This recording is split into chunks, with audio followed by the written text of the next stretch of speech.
Good morning. How is everybody this fine day? It's lovely out there today. It's very calm, but it is raining. I've not been I've not been for my duke yet, but I am going. That's why I'm not dressed, because if I get dressed, then that's what puts me off going in. Oh, the routines and the disciplines one must have. So let me shut down a few things that could be interfere. Yes, so this morning what I wanted to talk to you about is our self-talk, our words, and very often how mindless we are about the things that we say. And that can go like in gossip. We can be saying things about other people that aren't true or that are maybe nasty or unkind. We can also be criticising ourselves, the body. We can also be affirming things that we don't want. And there's a great saying, if you don't want it, don't say it. So again, if you imagine your cells, all 60 or 80 trillion of them, who's counting, hanging about in the gravitational field, held together by God knows what, and they're just there. And they are every time you believe a thought, you have a hostile perception, you judge somebody else, you criticise the body, you wish things were different, you try and control, every cell starts to darken and tighten. Maybe to here, maybe just to there, you know. So this is critical for us to really, truly understand. Because if you want to really utilise your free will, which has got to be one of the greatest gifts, and apparently, according to Esther Hicks, is the main reason we came here, because we would never have come if we didn't have free will. So that free will, of course, we're not using it because nobody really explained to us properly the difference between the conscious mind and the subconscious mind, and also a framework for making life easy. Now, that framework could be the Bible for some people, it can be the 12-step program for some people, it can be business coaching, business, guidelines. It's just a framework that you would use for success, whatever that means to you. The three areas: your health, your wealth, and your relationships. So the very first part of that process, of course, comes from the thought. And are you the thinker or are you being thought? Are you the flute or are you the air blowing through the flute? And, these are the questions that really start to open up the mind and the brain. Remember, as soon as you start asking questions, the frontal lobe lights up to help you find the answers. Now, that may be a difficult concept to believe if you don't see the world through quantum physics like I do, because it's so interesting for me. I just see a big quantum soup of energy, light and information. That's it. And we want more light. And most of the time for the human body, we want less information. We want the blueprint for healing. But what happens is we get caught at this thought level and we talk a lot of shit, right? I mean, I do too. We all do. You hear people just, that's not even true, not true, lie.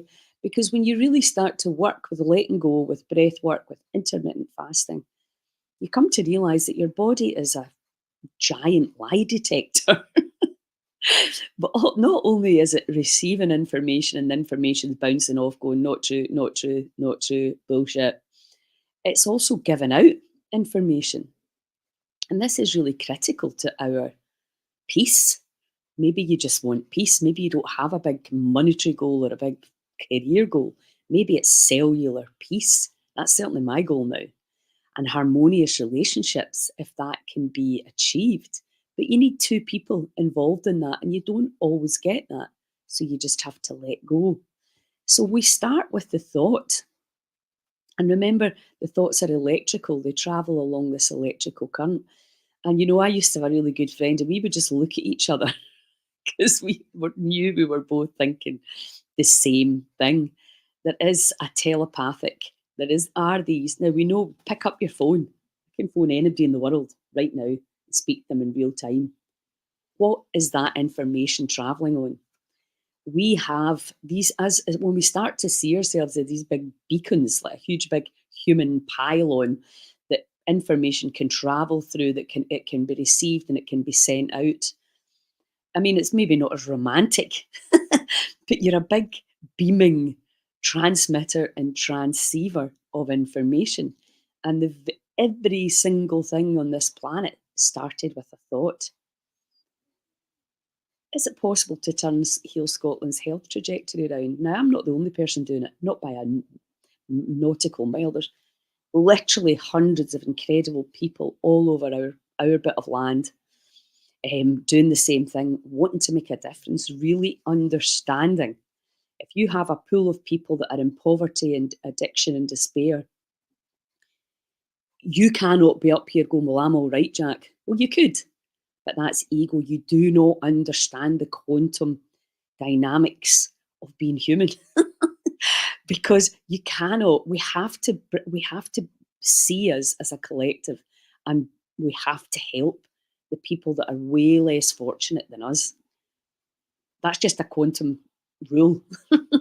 Whatever religion you are, it's in all religions, I suppose. I don't really know a lot about religion. I'm learning a little bit about the Bible now, but my mum was a great example of everybody in the community mattered, and she would feed us, 8 of us, and she'd go round the neighbours and share the food and bake, take them soup, regardless. Very much,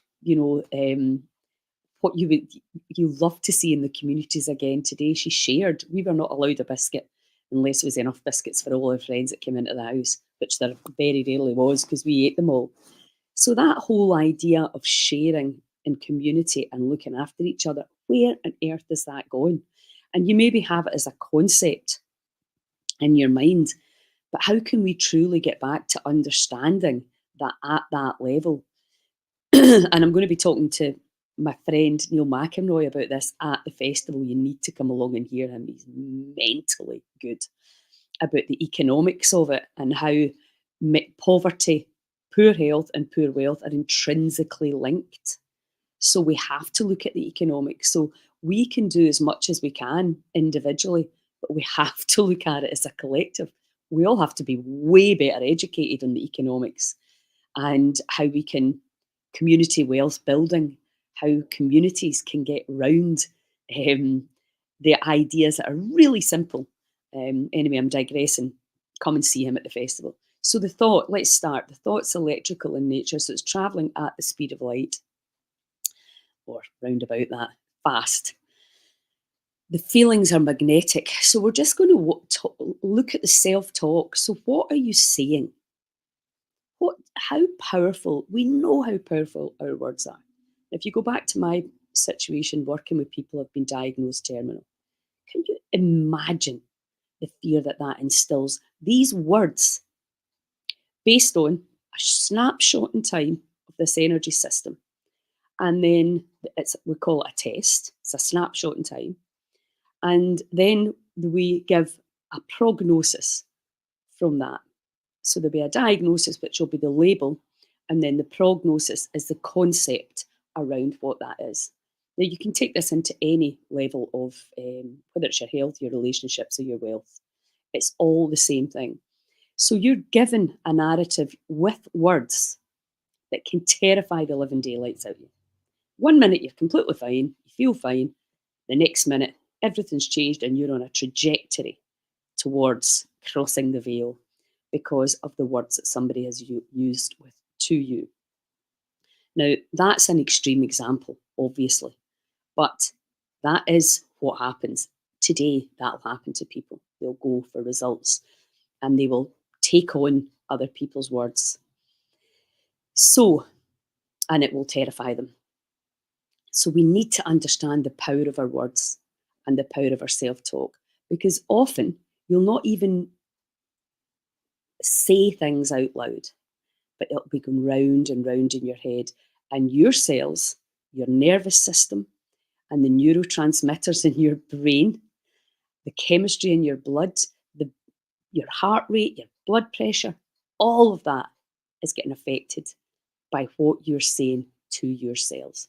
Because remember, in this inner world, what you say, and whether it's telepathic in here, whether you're looking at somebody else and bringing them down, the body gets exactly the same chemistry because of the mirror neurons. Joe Dispenza, go and check him out if you want to learn more about this. How we have we're in a reflective, subjective universe. And when we stop blaming and shaming and complaining and wanting to bring other people down in order to make us feel better, we start to take responsibility, and that starts with, what are we thinking? What are you saying to yourselves? Like, let me give you an example, which we used at the Goddess Gala. I am knackered. I am gubbed. That was another favourite one. It's a nightmare. I'm all the variations of tired, knackered, exhausted, done in, fucked. Whatever it is you're saying, right? You come home, and the two most important words you can start a sentence with, I am. Now, let me try and explain this. So the subatomic particles that are invisible, they're just all hanging out, and you're putting your focus into this. It's a converse focus into the particle, saying, I am this, right? I am this. I am an idiot. Maybe you're saying, I am wonderful. I am whatever it is you're saying. That's the most powerful affirmation you can use. Now, most of us, I am skint, I'm fed up, I'm exhausted, I'm anxious, I'm depressed, all of that stuff. The cells are coming in and going, this is the way it is. So you've just told your cells, this is the way it is. The very thing that you don't want. So if you think, and this is a habit, right? I mean, I still do it. You catch yourself on, make a game out of it. Don't make it something else to stress yourself out about. But listen to what you're saying. Every time you do that, you shouldn't have said that. You shouldn't have done that. Why? Why are they doing that? The body's simply getting the same information. There's a problem. There's a problem. There's a problem. This isn't good. This isn't good. I can't sustain this level of misery. Right? And this negative chat. So it's like actually poisoning your cells. Think about it.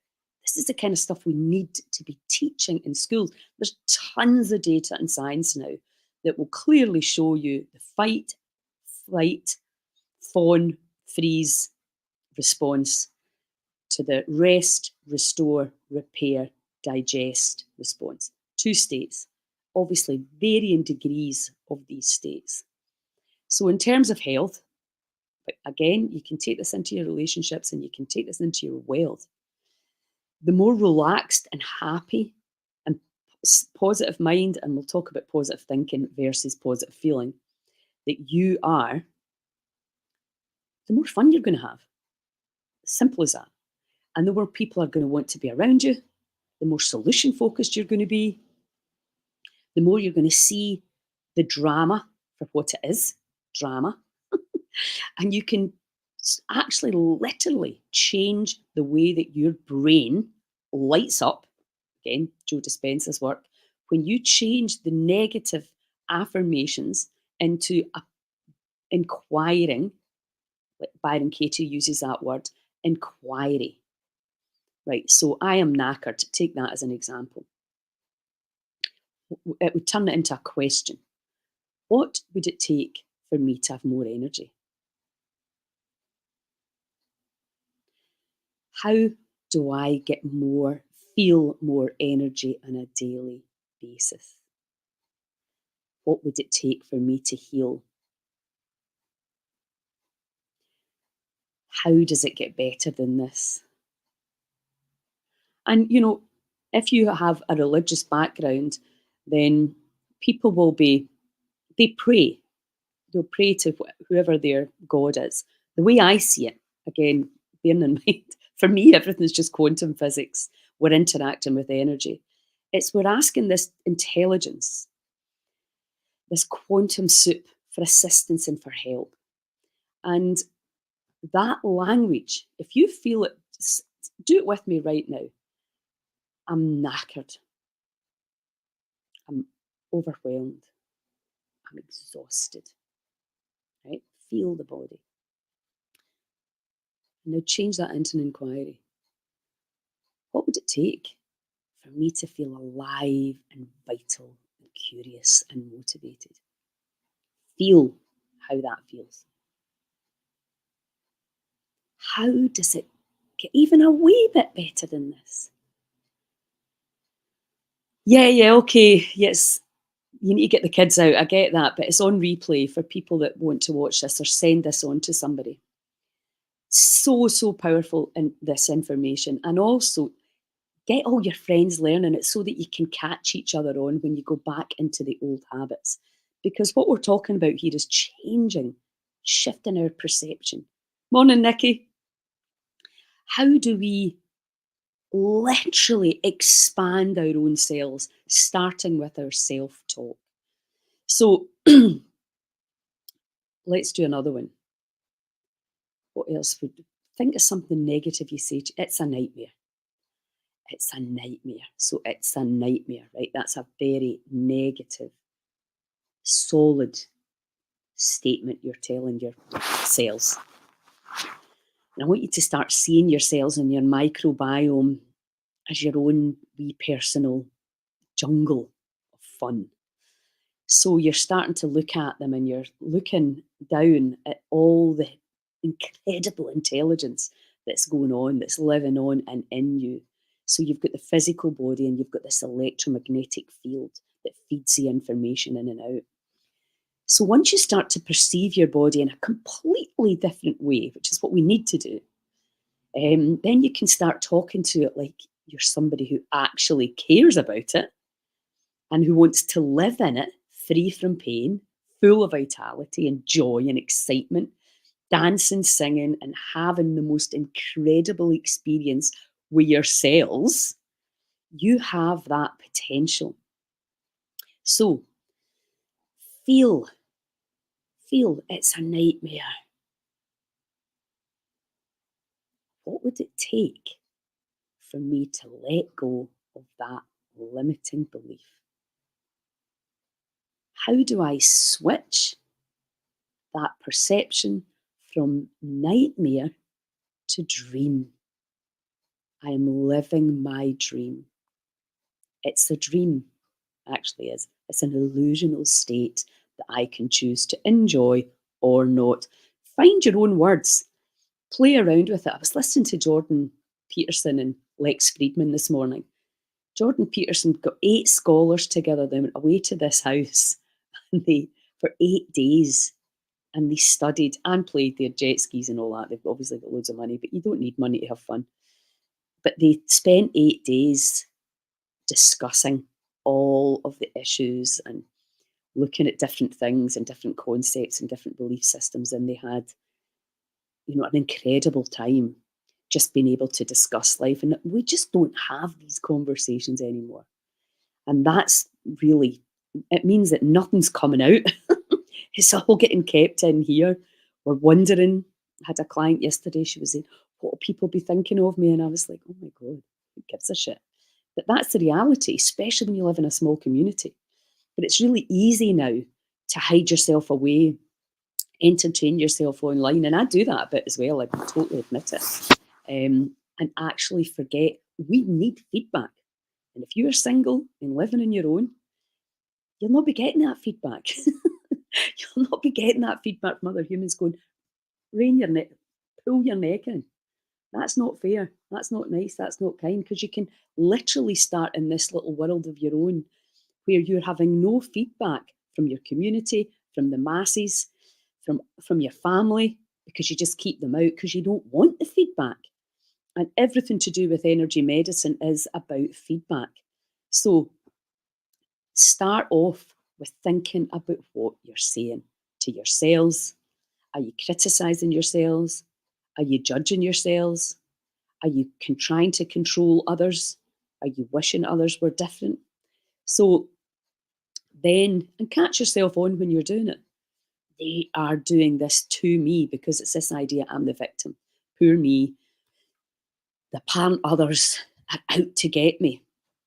And other people can only have power over you if you allow that. And, I'm not saying that people won't hurt you, they will.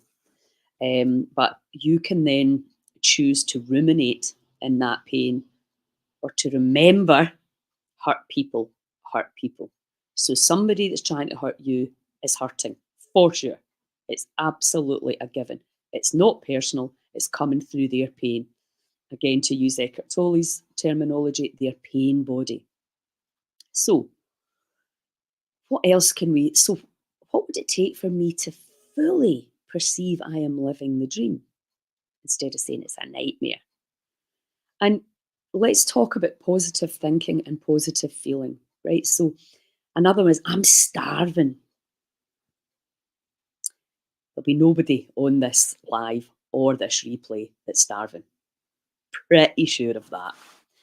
So again, what that's saying to the body is there's a lack of food, lack of water, lack of whatever you like to put in the body.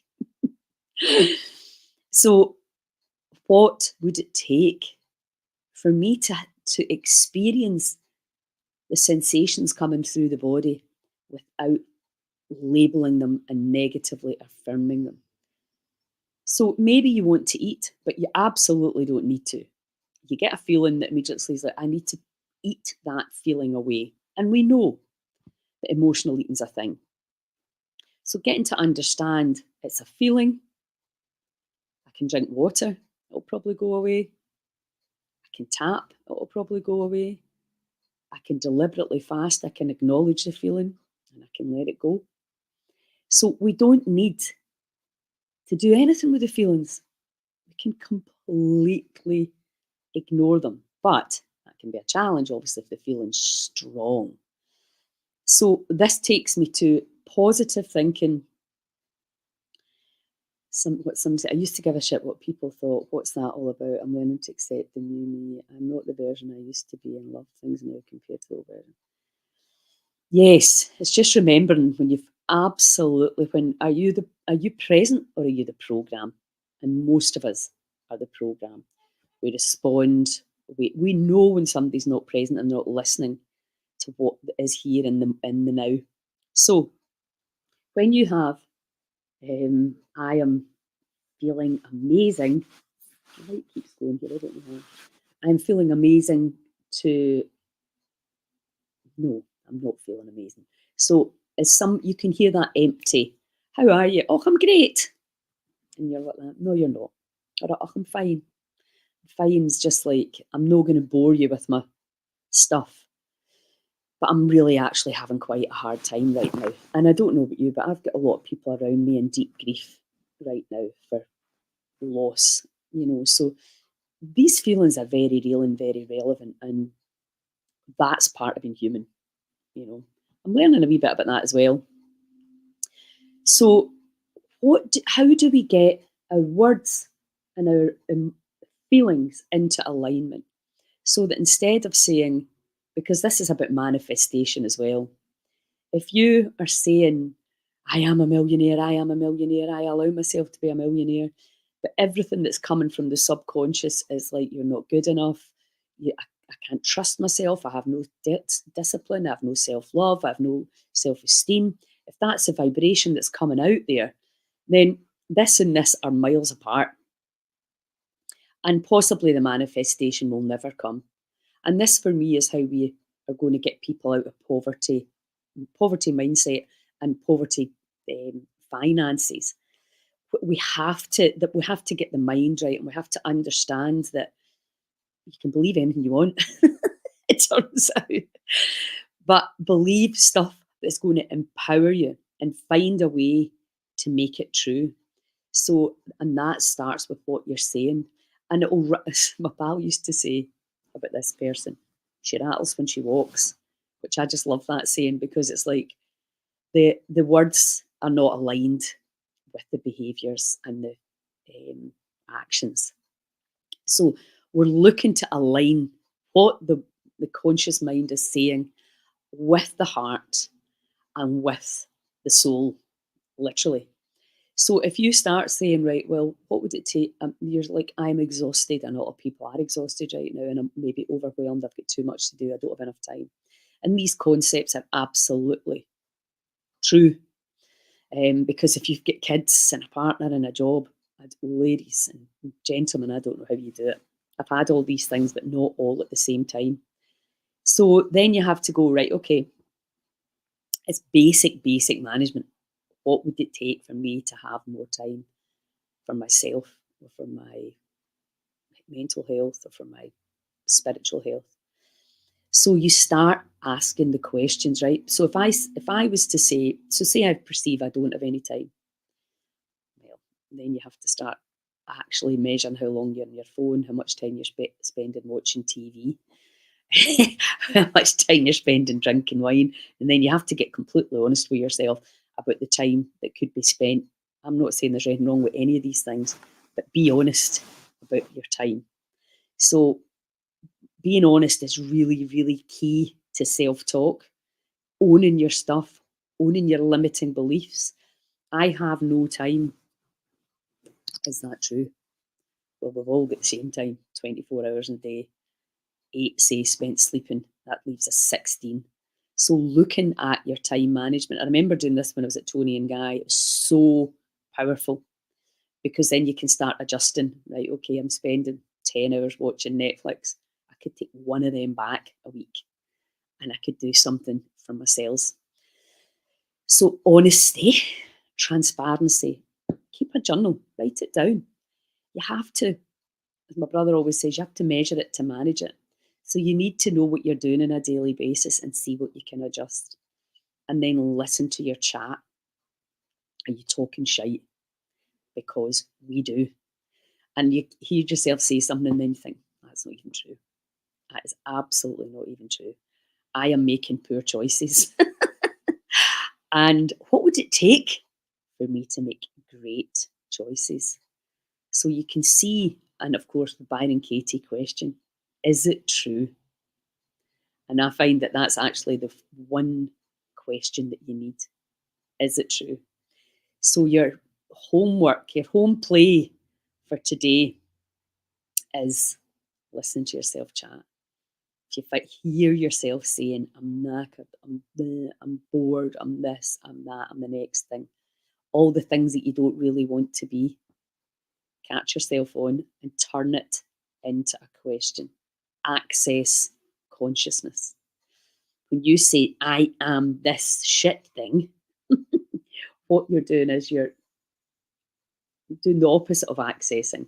You're shutting consciousness off. And when you put it out there, what would it take? You're accessing consciousness. And that's really what's going to make life a lot easier. And like, keep up with your intermittent fasting. Take the food out at night. Give the body an hour in the morning to just wake up, drink some water or some lemon tea or ginger, whatever. Breathe. Even if you can't be bothered with all this, do some breathing.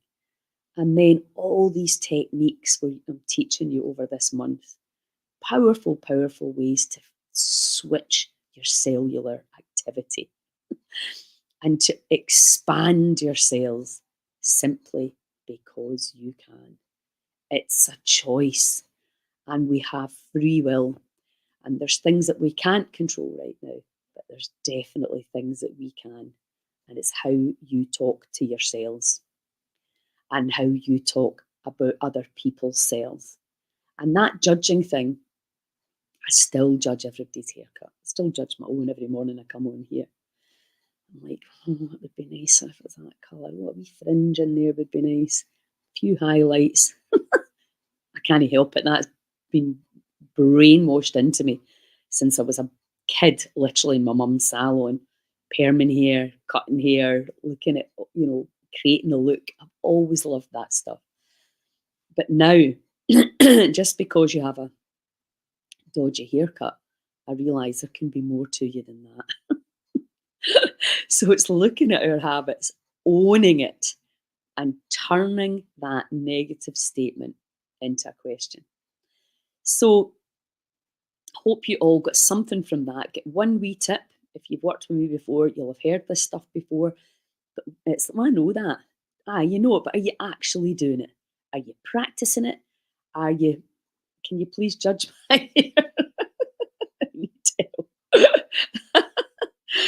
Yeah, it's so interesting now, because well, everything just changed, doesn't it? But I used to just say to people, "We've got this new colour. You need to try this. What about that? Look at this haircut." Because I was always looking at people going, "This would be amazing on you." I remember even sitting in the pub with my pal Heather and going, "You should get a big thick fringe." And she's like, "Right, come on." And we just right up to the flat and we just put this big thick fringe in on that. Basically, that minute we just went up and we did it. And she was like, "I love it."